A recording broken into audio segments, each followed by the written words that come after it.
आप सब अगर लाइव आ गए हो तो प्लीज़ एक बार मुझे कमेंट करके बता दें। अगर मैं ऑडिबल हूँ तो प्लीज़ एक बार मुझे कमेंट करके सब लोग बता दें।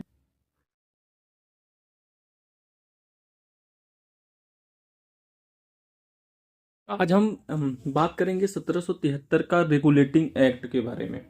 हमने कल संवैधानिक विकास की एक रूपरेखा खींची थी। अब मैं बात करूंगा आज आपसे 1773 के रेगुलेटिंग एक्ट के बारे में। ये जहाँ जहाँ मैं इम्पोर्टेंट आपको इंडिकेट करूंगा, हो सकता है वहां से आपको कोई क्वेश्चंस मेंस या प्रीलिम्स में कोई क्वेश्चंस आपसे पूछ लिया जाए। ठीक है। रेगुलेटिंग एक्ट, इसमें हम तीन चार चीज़ों को देखेंगे क्योंकि ये इंपॉर्टेंट है।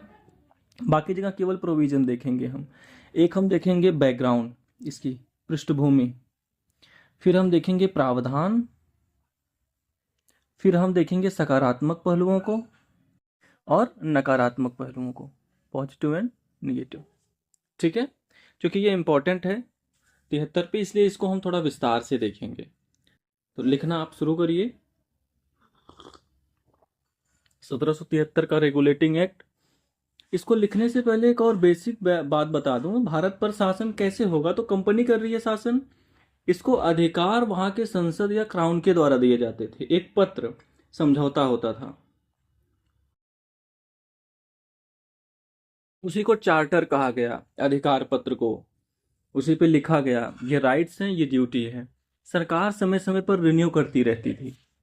तो ये सब जितने एक्ट पढ़ रहे हैं ना, ब्रिटिश संसद से पारित हो रही है। कैसे होता है ना, संविधान में दिशा निर्देश है, फिर संविधान की व्याख्या अलग से होती है, कभी सुप्रीम कोर्ट। तो वैसे ही वहां दिशा निर्देश होता था एक्ट में। ये बहुत पावरफुल होता था गवर्नर जनरल परिषद। ठीक है। और ये भी बहुत सारे कानून को यहाँ बना ले जाता था दिशा निर्देश को आधार बनाकर। ठीक है। प्रत्यायोजित विधायन के बारे में आपने पढ़ा होगा, आप लोग जानते होंगे, है ना। तो समझो एक तरीके से वैसा ही कुछ सिस्टम चल रहा था, ये ज्यादा पावरफुल था। कानून वगैरह ये भी बना लिया करता था, और न्यायालय वगैरह कानून की व्याख्या कर लिया करती थी। वैसे ही सिस्टम चलता था। लिखो बैकग्राउंड, पृष्ठभूमि। ठीक है। पहला पॉइंट लिखो बैकग्राउंड में।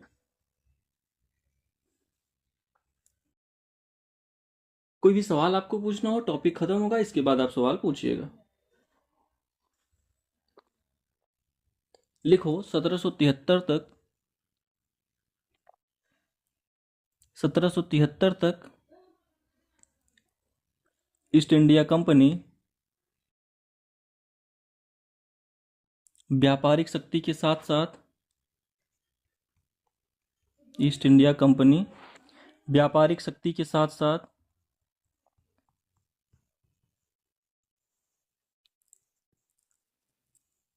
राजनीतिक शक्ति के रूप में भी स्थापित हो चुकी थी।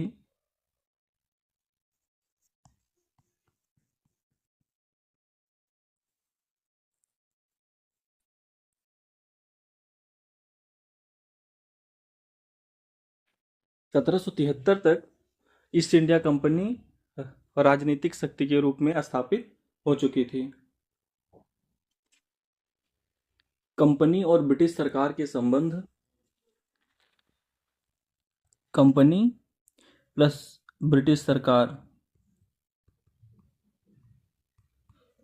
ब्रिटिश सरकार के संबंध, संबंध को पुनः परिभाषित करने की जरूरत पड़ी। पुनः परिभाषित करने की जरूरत पड़ी। इसे ये एक्ट क्यों पास हुआ, उसके पीछे का बैकग्राउंड क्या है। तो कंपनी को जो भी अधिकार दिए गए, व्यापारिक कंपनी को दिए गए थे। बंगाल, बिहार, उड़ीसा पे नियंत्रण के बाद पॉलिटिकल पावर हो गई है। ठीक है। उनके बीच में लीगल रिलेशन है, उस रिलेशन को आप वहां चर्चा हो रही है कि कैसे बदला जाए, रीडिफाइन किया जाए। तो ये एक्ट तो आना ही था। अगला पॉइंट लिखो बैकग्राउंड में। लिखो बंगाल पर नियंत्रण के पश्चात, बंगाल पर नियंत्रण के पश्चात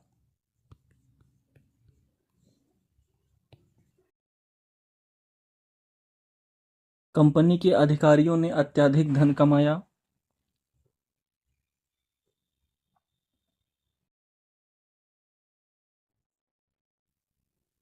कंपनी के अधिकारियों ने धन कमाया। ब्रिटिश समाज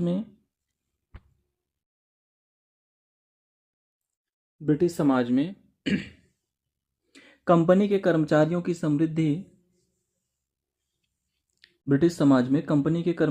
समृद्धि चर्चा एवं ईर्ष्या का विषय थी।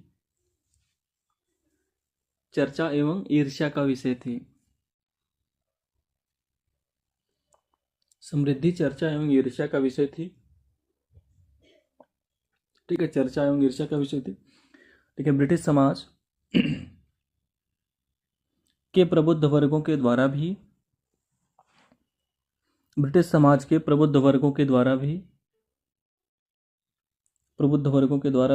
कंपनी की गतिविधियों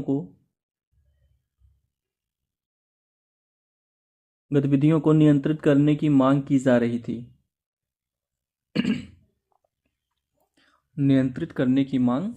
रही थी। यहाँ से जो भी जाता था पैसा कमा के जाता था और वहाँ पैसों को उड़ाता था, दिखाता था लोगों को। इसे यहाँ पे कंपनी को एक अधिकार दिया गया था कि केवल कंपनी के कर्मचारी, अधिकारी, डायरेक्टर, प्रोप्राइटर ही तय करेंगे कि ब्रिटेन के बिहाफ में कौन अंग्रेज भारत में आएगा।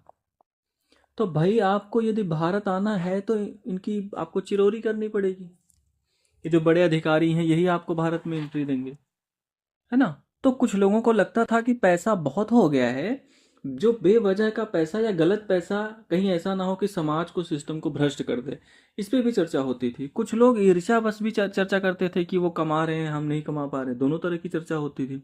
वहाँ के अखबारों में, शहरों में चर्चा होती थी कि भाई इसको रेगुलेट करिए, ऐसा ना हो कि भाई चीज़ें हाथ से निकल जाएं, है कि नहीं। तो जो एक्ट पारित होता है, भारत की परिस्थितियां, ब्रिटेन की ज़रूरत, भारत की परिस्थितियां, वही बैकग्राउंड के रूप में आता है सामने। ठीक है, अगला पॉइंट लिखें।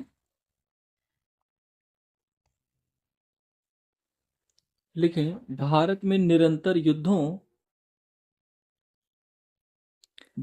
निरंतर युद्धों तथा कर्मचारियों के भ्रष्ट आचरण के कारण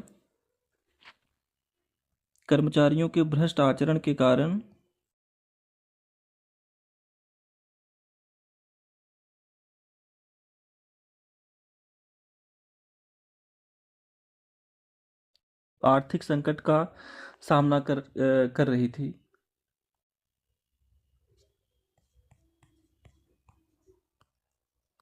लिखें, इसी पृष्ठभूमि में कंपनी ने बैंक ऑफ इंग्लैंड से ऋणों की मांग की।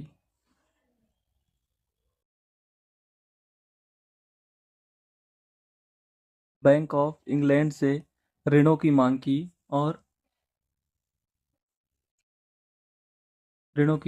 और 1773 में ब्रिटिश सरकार के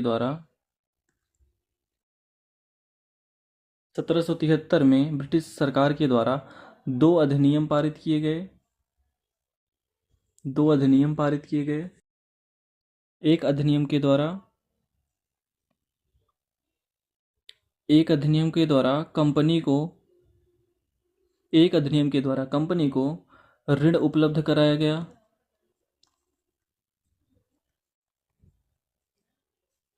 और दूसरा अधिनियम था रेगुलेटिंग एक्ट।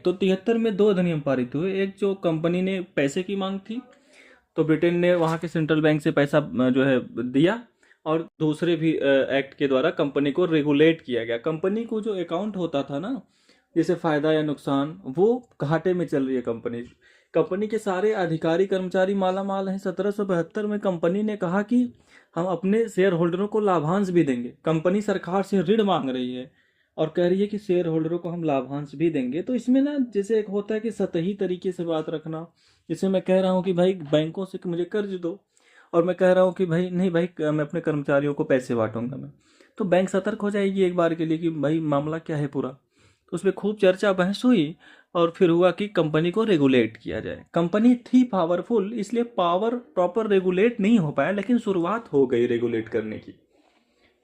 धीरे धीरे प्रत्येक एक्ट के साथ कंपनी पर कंट्रोल बढ़ता चला जाएगा ब्रिटिश सरकार का। ये था बैकग्राउंड। अब आप लिखिए प्रावधान। अब आप प्रावधान लिखें। बैकग्राउंड आई होप सबको समझ में आ गया होगा। अगर इस पे कुछ किसी को कुछ पूछना है तो आप पूछ सकते हैं।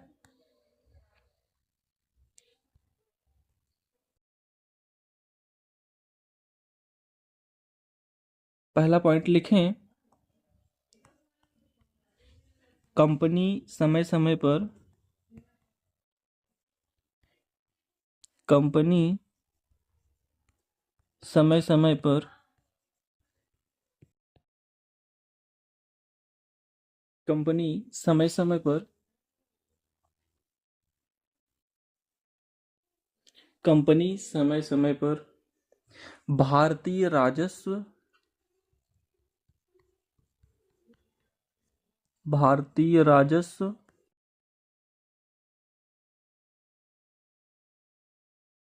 एवं सैनिक असैनिक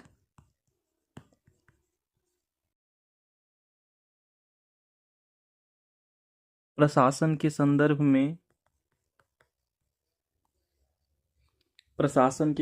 में ब्रिटिश क्रमशः कर दीजिएगा, क्रमशः ब्रिटिश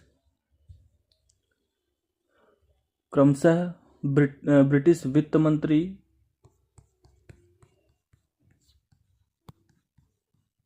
एवं विदेश मंत्री को रिपोर्ट करेगी। वित्त मंत्री एवं विदेश मंत्री को रिपोर्ट करेगी। कंपनी ब्रिटिश सरकार के 2 मंत्रियों को रिपोर्ट करेगी जो कुछ भी कर रही है, वहां के वित्त मंत्री को और विदेश मंत्री को, कि आप क्या कर रहे हैं। लगभग साल में एक बार ये रिपोर्ट करती थी, आपको बताना है। अभी ये नहीं कह रहा कि उनकी बात ही माननी है आप, कि बताइए आप क्या कर रहे हैं। ये रेगुलेशन की कंट्रोल करने की पहली अवस्था है। अगले अधिनियम में कहेंगे नहीं आपको बात माननी है, ठीक है। तो धीरे धीरे ऐसे कंट्रोल बढ़ेगा इनका। तो पहला प्रोविजन ये हो गया। रेगुलेशन में हमने क्या कहा था, हर एक्ट में कंपनी और सरकार के रिलेशन आएंगे। दूसरा पॉइंट लिखो आप, भारत में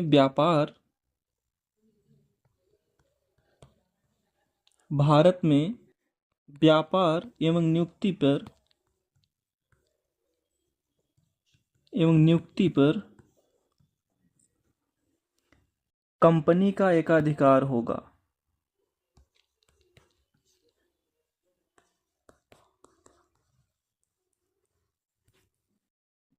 कंपनी का एकाधिकार होगा, ठीक है।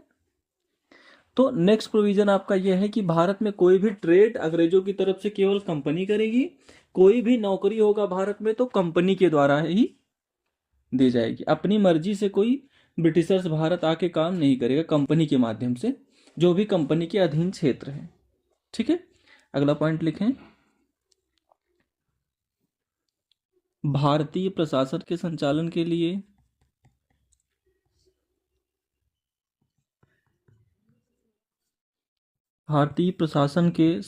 के लिए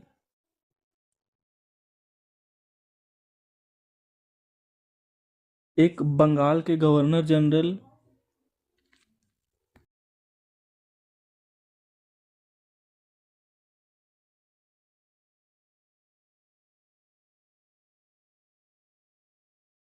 एवं 4 सदस्यीय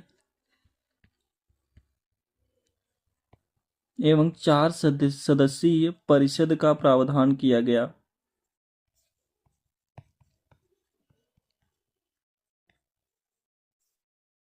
4 सदस्यीय परिषद का प्रावधान किया गया, यानी भारत में शासन कौन चलाएगा, शुरू के जो अधिकारी है बंगाल के गवर्नर जनरल कहा गया है, ठीक है। यानी 5 लोग मिल करके भारत के भूभाग का पूरा प्रशासन चलाएंगे और भारत के लिए कानून बनाएंगे। ठीक है, अगला पॉइंट लिखें। गवर्नर जनरल परिषद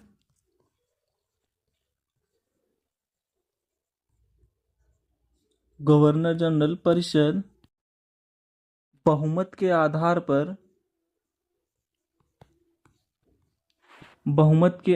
पर निर्णय लेगी।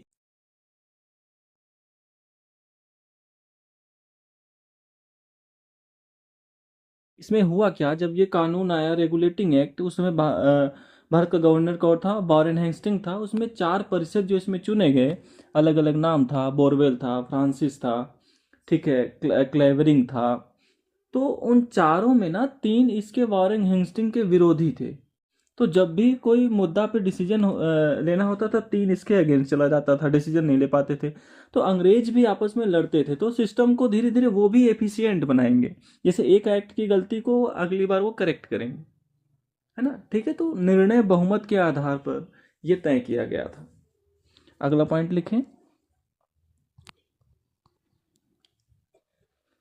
लिखिए, मद्रास एवं बॉम्बे प्रांत को भी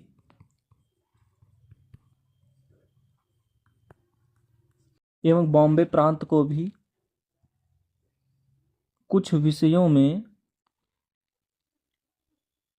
मद्रास एवं बॉम्बे प्रांत को भी कुछ विषयों में गवर्नर जनरल के अधीन किया गया।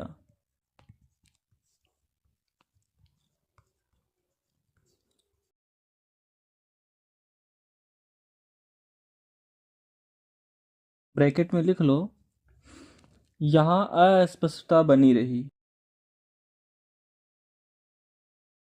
अस्पष्टता बनी रही,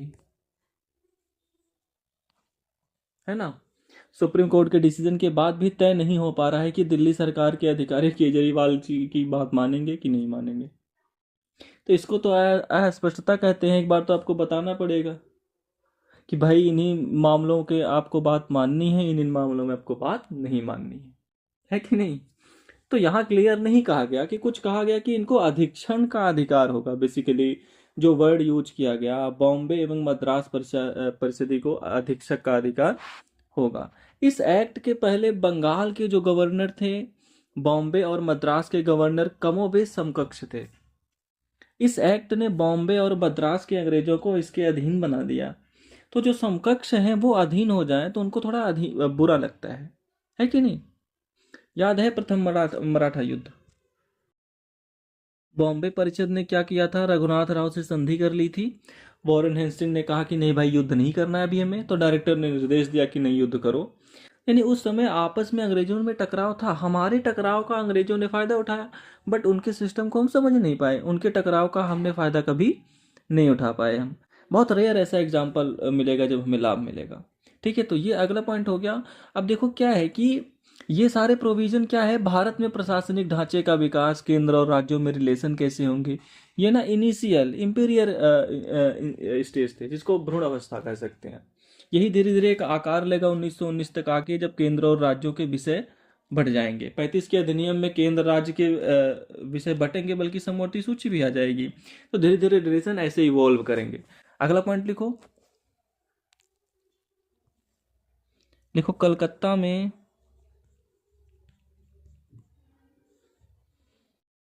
में उच्चतम न्यायालय की स्थापना का भी प्रावधान।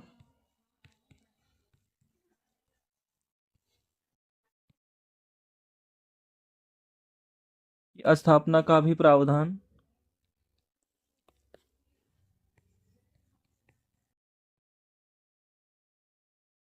को मैं आगे इस पे बताऊंगा, बट पहली बार इसी एक्ट में कलकत्ता उच्चतम न्यायालय की बात की गई। ब्रैकेट में लिख लेना, 1774 में इसकी स्थापना हुई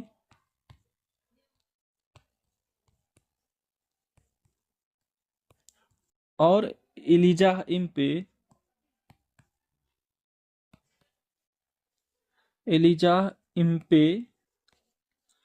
प्रथम मुख्य न्यायाधीश थे। एलिजा इम्पे प्रथम मुख्य न्यायाधीश थे। इम्पे जो थे वो प्रथम मुख्य न्यायाधीश थे। ठीक है,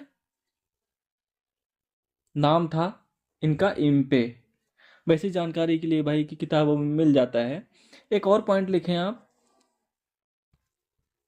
कंपनी के कर्मचारी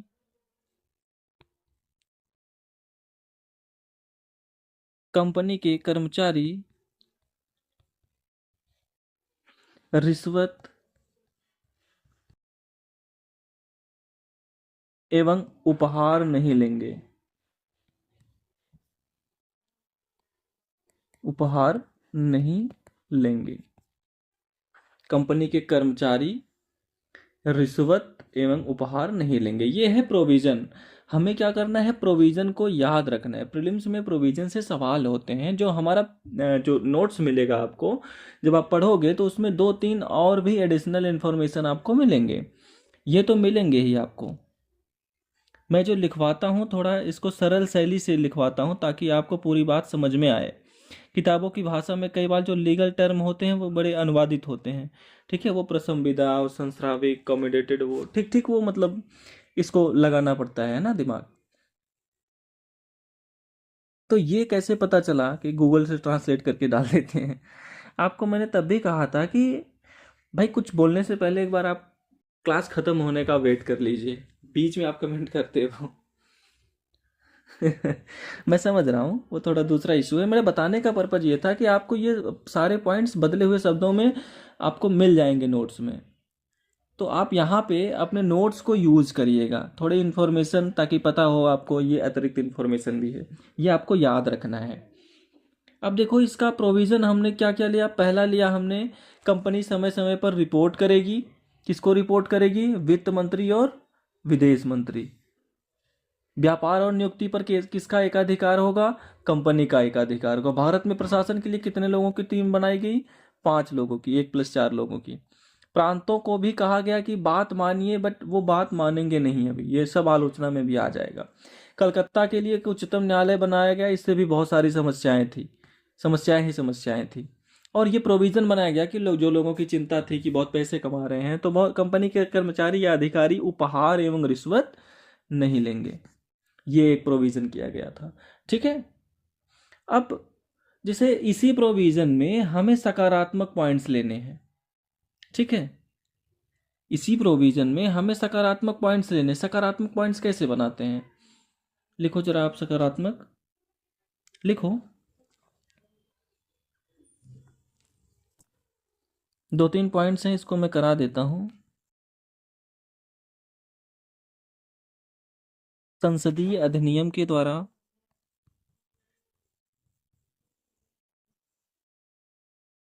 संसदीय अधिनियम के द्वारा भारत पर शासन का प्रथम प्रयास, भारत पर शासन का प्रथम प्रयास। अब तक जो कानून बनता था कंपनी के लिए बनता था, अब कानून बना यहाँ पे के लोगों को प्रशासन करने के लिए। हम पे शासन, संसद जो है वो 73 से शुरू कर रही है। संसद कोई नई बात नहीं है हमारे लिए, ध्यान रखिएगा, है ना। अपनी संसद बहुत बाद में आई है, तो एक सकारात्मक बात हो गई। अगला पॉइंट लिखें, भ्रष्टाचार को नियंत्रित करने के लिए कानूनी प्रावधान। भ्रष्टाचार को नियंत्रित करने के लिए कानूनी प्रावधान।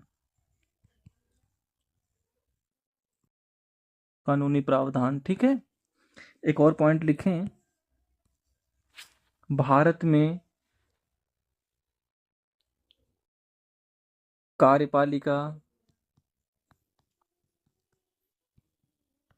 कार्यपालिका न्यायपालिका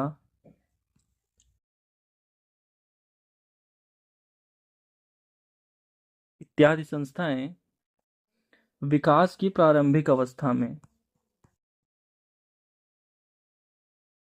विकास की प्रारंभिक अवस्था में। ठीक है, जैसे गवर्नर जनरल शासन करेंगे, या सेंटर स्टेट रिलेशन क्या होगा, न्यायपालिका क्या होगा, ये सब एक नॉर्मली प्रारंभिक अवस्था में है। जैसे पॉजिटिव की चीज़ें क्या है, तो प्रोविजन से ही हमें अपनी बातें निकालनी होती हैं, प्रोविजन को ही हमें प्रेजेंट करना होता है। करप्शन को रोकने के लिए कानूनी प्रयास तब किए गए हैं, ठीक है। गवर्नर कहता था कि भारत का हर निवासी करप्ट है, कोई गवर्नर कह रहा था, ठीक है। किसी गवर्नर ने कहा कि भारत में करप्शन बहुत ज़्यादा है उस समय में, तो अंग्रेजों में भी करप्शन कम नहीं था उस समय, ठीक है। वो भी खूब लूट मचाए हुए हैं भाई। जिसको जहाँ पैसा मिलेगा, जब समृद्धि आती है तो स्थिरता आती है, शिक्षा वगैरह में मैच्योरिटी आती है, तो सब ठीक हो जाता है धीरे धीरे। सब बदलाव के दौर से गुजर रहे हैं, वो भी गुजर रहे थे उस समय। फिर भी पॉजिटिव स्टेप है ये, है कि नहीं। थोड़ी तारीफ तो करनी पड़ेगी ना सकारात्मक तौर पर। अब हम लोग कल की क्लास में एक सिस्टम बनाएंगे कि अधिनियम की आलोचना कैसे करनी है, संवैधानिक विकास के तौर पे और उपनिवेशवाद के तौर पे, दो तरह से आलोचना करनी है। उपनिवेशवाद वाली आलोचना हमेशा फिक्स होगी, ठीक है। संवैधानिक विकास की आलोचना हम प्रावधानों के हिसाब से कर लिया करेंगे, ठीक है। कल फिर ये बातचीत जारी रहेगी। अगर आपको वीडियो अच्छा लगे हो तो प्लीज़ वीडियो को लाइक करें, शेयर करें अपने दोस्तों के साथ, चैनल को सब्सक्राइब करें। बहुत बहुत धन्यवाद आप सबका।